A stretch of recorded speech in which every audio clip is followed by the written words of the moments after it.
What's good, Commanders fans? The day is here, man. It is draft day. It is a huge day for this fan base. The Civil War will finally be over.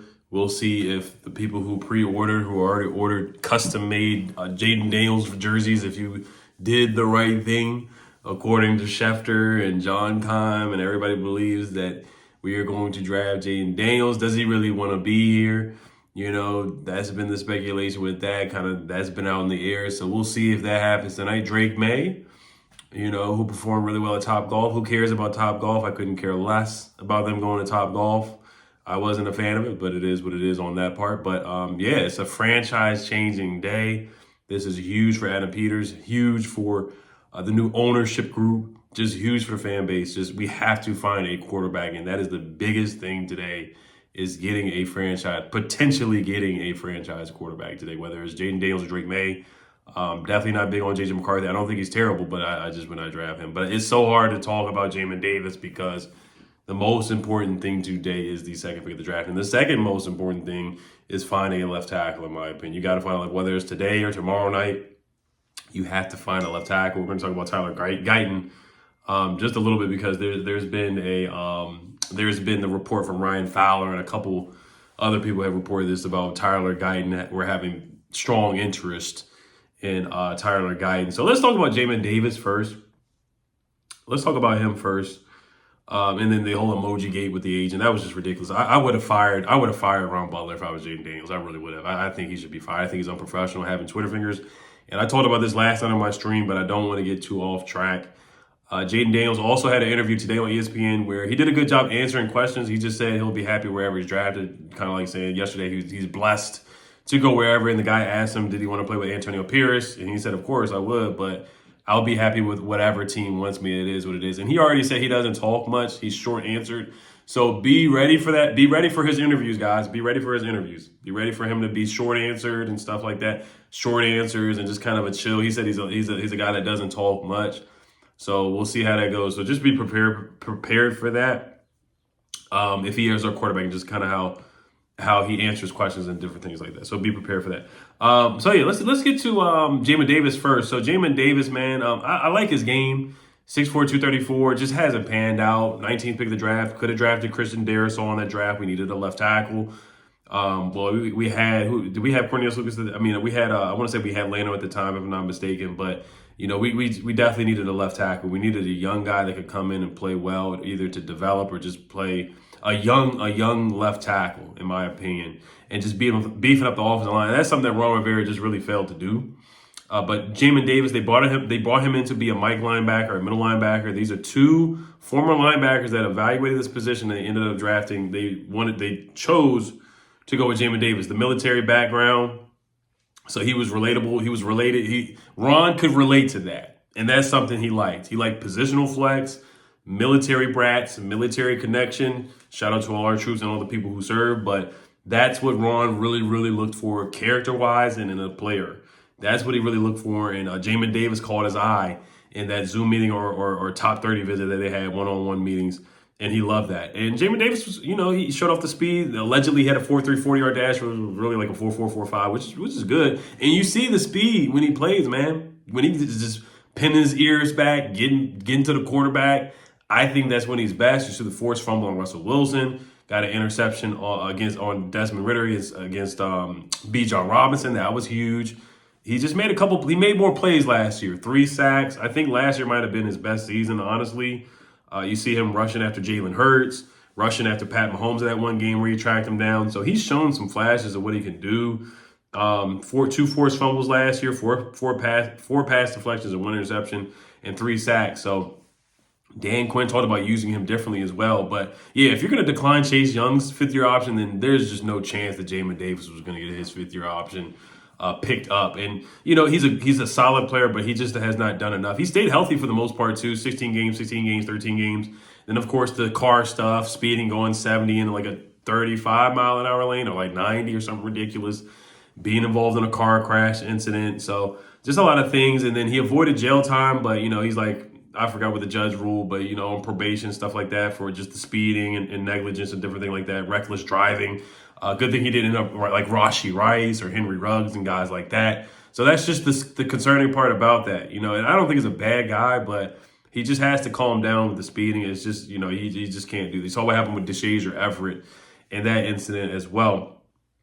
But completion percentage allowed 65%, 101.3 quarterback rating allowed, and one quarterback hurry last year. Missed tackle percentage 9.2 last year, which is pretty good. 2.8 missed tackle percentage rate in 2022. So he's just on flashes. And then Jack Del Rio really gave him a hard time too. Like Jack Del Rio, he would give Jamin Davis a hard time. I remember Jamin Davis put up that Instagram post with the Django part and kind of clapping back and going back at Jack Del Rio after the comments that Jack Del Rio made about Jamin Davis and his play.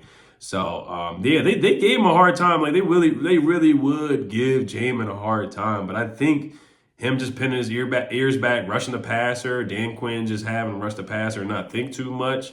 Maybe out there as a position as a rotational pass rusher at times. We'll see how that goes.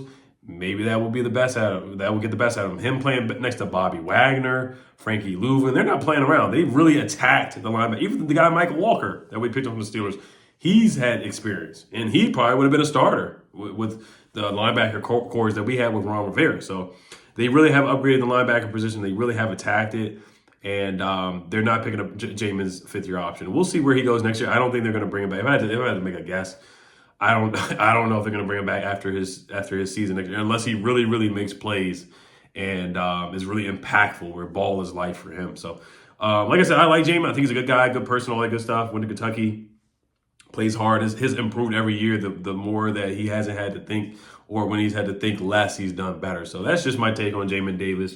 Wish him the best. And let's see how many tackles. I know he was racking up tackles. Tackles isn't the end-all, be-all, though.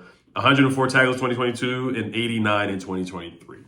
All right, so let's move on to Jamin Davis. They did pick up Montez Sweat's fifth year. They picked up John Allen, Deron Payne. John, and Montez, they picked up their fifth-year options, but Jamin Davis, they did not. And Mayo Forbes, I can already say, they're not going to pick up his fifth year, whenever he gets his fifth-year option. And then who else did we draft? Jahan Dotson. We'll see what happens with him. I'm rooting for. I hope they pick up his fifth-year option in the future, that he plays well enough where he deserves that. I think Jahan's talented, but looking at Ron's draft, Chase Young, Jamin, Emmanuel Forbes, Jahan has been good, but other than that, it's just like, and then Chase Young, won't get into that too much. He just didn't pan out to what he was supposed to be or what he was projected to be. But Jamin Davis, yeah, it was a miss. And then you could have got Christian Derrick. So let's talk about Tyler Guyton real quick. I'll talk about him for about 2 minutes. Let's read the tweet from Ryan Fowler here. Ryan Fowler says, quote, "We're going to be aggressive with source in Washington State regarding a potential move back into the first round. The target remains an offensive tackle where your chance to select Oklahoma's offensive tackle Tyler Guyton would be a perfect world scenario," quote, end quote. Now, for me, Tyler Guyton played mostly right tackle, so it is giving me a little concern there. He has not played left tackle. Now, I think he's capable of doing it. He played left tackle for 1 game or 2 games at Oklahoma. He was a tight end, actually, before, so he is athletic. Hasn't played a lot of football, so there's just a lot of, he's a little green, a little raw, has a lot of things to work on. But you look at his starts played in 10 games, 5 starts, 1 at left tackle, 4 at right tackle in 2022. Honorable mention, all Big 12 conference, played in 10 games with 9 starts at right tackle and missed time due to injury. So that's my concern. I just feel like, you know, kind of, I'm not going to say like Ron, how like Ron would have guys switch positions and whatnot. I'd rather just get a guy who played left tackle there in college, kind of like how Christian Derrick did, and then have him play. Now, a lot of scouts are saying that he's raw, it's going to take him time. He's a raw prospect. It would probably be better for him to sit a year, which is concerning me too, because if we're going to draft this guy to play left tackle, we kind of need him to be ready. It's not fair to a rookie, but blocking the blind side for a rookie quarterback, Jaden Daniels or Drake May, we need a guy to come in and be ready. But he's 6'7", 322 pounds, played basketball, 72.9 PFF pass block grade in 2023, 55th among offensive tackles in 2024. So about average about across the board, 60.5 PFF run grade. Now, he does struggle against speed blockers as well.